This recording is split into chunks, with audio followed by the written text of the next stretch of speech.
Your will is free.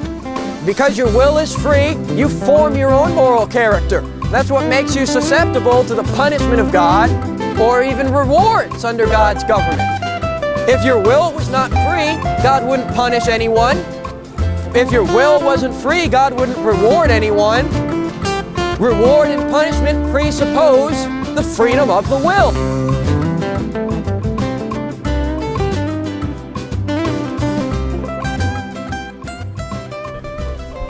Of course I believe in the first cause. You also believe, apparently, if there is no great first cause, then the effect, or the cause, is not greater than the effects, unless you believe we're getting less and less. We're getting more and more, so the effects are constantly greater than the cause. For instance, you can see the universe expand.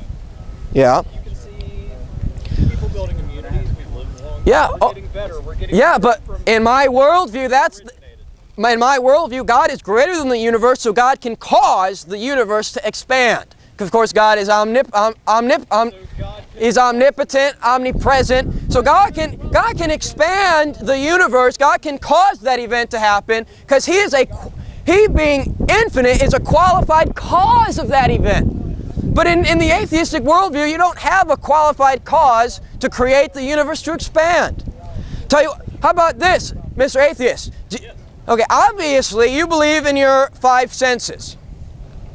I mean, we all live by it. That's why you're standing there. That's why, we all live by our 5 senses. We couldn't go grocery shopping if we didn't. We couldn't drive or read if we didn't. We all believe in the accuracy of our 5 senses. But in your worldview, what basis do you have to have confidence in those senses? In my worldview, the basis is that God is my creator. God designed me to function and work a certain way. God gave me my eyes to perceive. God gave me my senses to feel. God gave me my 5 empirical senses to operate, function, and work. The human eye is a pretty terrible engineer. It's incredibly inefficient. It's intelligent. It's intricate. No, yes, we are finite. They have the law of deterioration. I mean, that's true. We live in a fallen universe. That's proof of the fall. That's proof that the universe isn't what God originally intended it to be. But it's impossible. It's impossible for the unintelligent, unconscious universe to create an eyeball or a brain. But you never answer the question. What basis do you have to believe your 5 senses are accurate? You assume that they are. You live like they are. But in your worldview, what basis do you have for your confidence in them? They've worked until now. How do you know that they've worked? You're assuming that they've worked. You're assuming they're accurate. You're standing there. Kerrigan, come on, beef. I'm saying in the atheistic worldview, we're just created by time and chance. Well, that gives you no basis at all to believe your 5 senses are accurate. They might be terribly wrong. It could be. But we live like they're right. We live like they perceive the objective reality as it really is. And I have a reason, a rational reason to believe my 5 senses are accurate. Because I'm a creature of God. I was designed by God. You have to believe that you're a creature of God. Cause and effect. I exist. I have not always existed. Something must have caused me. I was created. Something must have created me. There must be a creator. My creator must be greater than me, or else he couldn't have created me. I am an intelligent being. I am a moral being. My creator, therefore, must be an intelligent, moral being. Otherwise he couldn't have created me. So, by simple logic, a child understands this. I understood that as a child. I realized that I exist.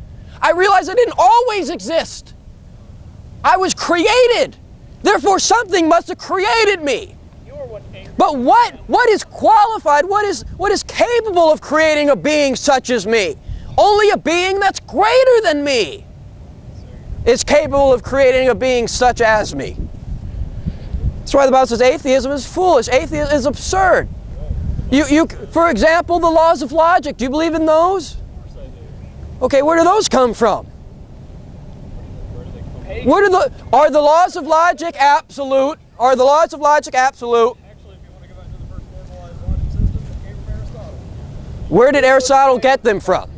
Are you saying Aristotle created the laws of logic? Aristotle invented the laws of logic? Aristotle demonstrated that. Are the laws of logic absolute or not? They've worked thus far. Okay, are they absolute? You're asking for absolute. Yeah. Nothing is. Are you absolutely sure? Oh, Jesus, come on. You stupid son. Come on. If you say nothing is absolute, you just made an absolute affirmation. You betrayed your own position by saying nothing's absolute. Come on, how many rides No. are you on with Carrie? The laws of logic are absolute. We all assume that. We all operate. But if the laws of logic are absolute, they must be eternal. And if they're eternal, they must reside in the mind of God. The laws of logic come from God's very mind. They're eternal within God's own operation. They're not arbitrary, no. They're eternal. No, God did not create the laws of logic. The laws of logic are an eternal operation of God's own mind.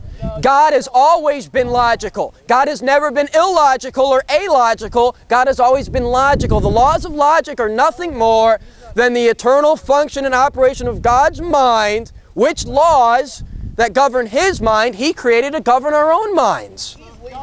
But I'll tell you this much, if the laws of logic do not come from the mind of God, the eternal mind of God, then the laws of logic cannot be eternal. And if they're not eternal, they can't be absolute. If they're our own subjective invention, arbitrary opinion, then there are really no laws to govern our minds by at all. So as an atheist, you have no right to believe in the laws of logic. Stop stealing from my worldview. What? Stop. Wait, you're calling me an atheist? I just walked over. No, I'm telling this guy. He's inconsistent. He believes that he's absolutely sure there's no absolutes. He believes in logic without logically having a reason to believe in logic. He believes in the cause and effect, in the existence of the finite without the first infinite cause, which is impossible. I mean, that's why. I mean, you're an example of the absurdity. That's why I said I wanted to bring some stimulation to this campus. Wanted to stimulate this campus. Because there's not much intellectual stimulation here. You're proof of that. Yeah, of course I am. I have no idea. There is a God. And He's a good God. He's a righteous God. He's a judgmental God. He's going to judge the universe. He's going to judge us. God is